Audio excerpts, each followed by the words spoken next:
Medina मुन्नवरा के करीब पेश आने वाला उम्रा ज़ायरीन का अलमनाक हादसा पूरी हैदराबाद में गम की लहर फैला गया। मक्का से मदीना जाने वाली मुसाफिर बस जब डीजल टैंकर से टकरा गई तो टक्कर के फौरन बाद जोरदार आग भड़क उठी, जिसने पूरी बस को लपेट में ले लिया। इब्तदाई तौर पर बताया जा रहा है कि इस अफसोसनाक वाक़े में दर्जनों अफराद जाँ बहक हुए हैं, जिनमें ज़्यादातर का ताल्लुक तेलंगाना, ख़ास तौर पर हैदराबाद के मुख्तलिफ इलाकों से था। हैदराबाद के टोली चौकी, मेराज कॉलोनी, कारवान, मुगल नगर और झिर्रे के कम अज़ कम 10 अफराद की हलाकत की इत्तला ने मुकामी आबादी को सकते में डाल दिया। लवाहिकीन के घरों में गम और सोग का माहौल है, जबकि हादसे की खबरों के साथ मुतासरा ख़ानदान अपने प्यारों की शनाख्त और दीगर तफसीलात के लिए हुकाम से मुसलसिल राब्ते में हैं।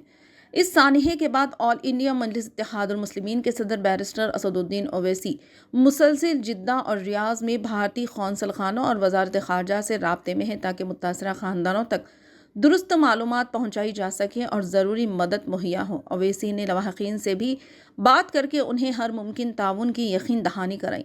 हादसे की खबर सामने आते ही मुकामी नुमाइंदों ने भी लवाहिकीन के घरों का रुख किया। एमएलए माजिद हुसैन, एमएलए कौसर मोहिउद्दीन, दत्तात्रेय नगर से कॉरपोरेटर जाकिर बाखरी, कॉरपोरेटर जफ़र और दीगर मजलिसी कायदीन व कारकुनान मुतासरा ख़ानदानों से मुलाकात के लिए पहुँचे, जहाँ इन्होंने मरहुमीन के लिए दुआएं मग़फ़िरत की और विरसा को ढास बनाई। बस में मौजूद कई मुसाफिरों का ताल्लुक हैदराबाद से था, जो चंद रोज़ क़ब्ल उम्रा की अदायगी के लिए रवाना हुए थे।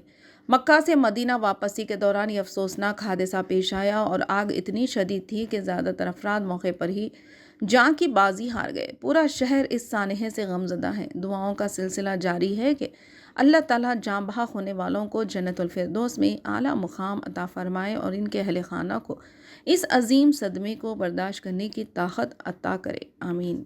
ये मुझे भी खबर अभी मालूम हुई है कि हैदराबाद के दो ट्रैवल एजेंसी, एक fly zone tours and travels और अल मक्का हज एंड उम्रा के 42 हाजी मक्का से मदीना जा रहे थे बस में, और बस को आग लगने से मालूम हुआ कि सिर्फ एक शख्स की जान बची है। कंफर्म नहीं है, बास कह रहे हैं कि पूरों का इंतकाल हो गया।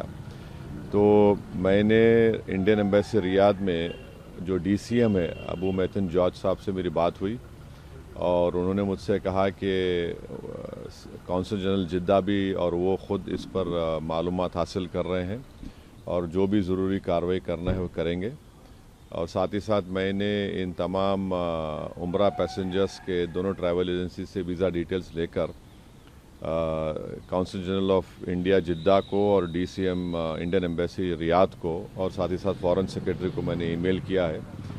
मेरी भारत सरकार से और ख़ास तौर से एक्सटर्नल अफेयर्स मिनिस्टर से जयशंकर साहब से ये रिक्वेस्ट है कि वो इमीडिएटली इस पर देखें, और अगर जिन लोगों की डेथ हुई है उनके परिवार ये चाह रहा है कि उनकी डेड बॉडीज़ जल्द से जल्द इंडिया को लाई जाए, और अगर कोई उसमें ज़ख्मी है तो उनको अच्छी से अच्छी वहाँ पर उनको इलाज हो सके।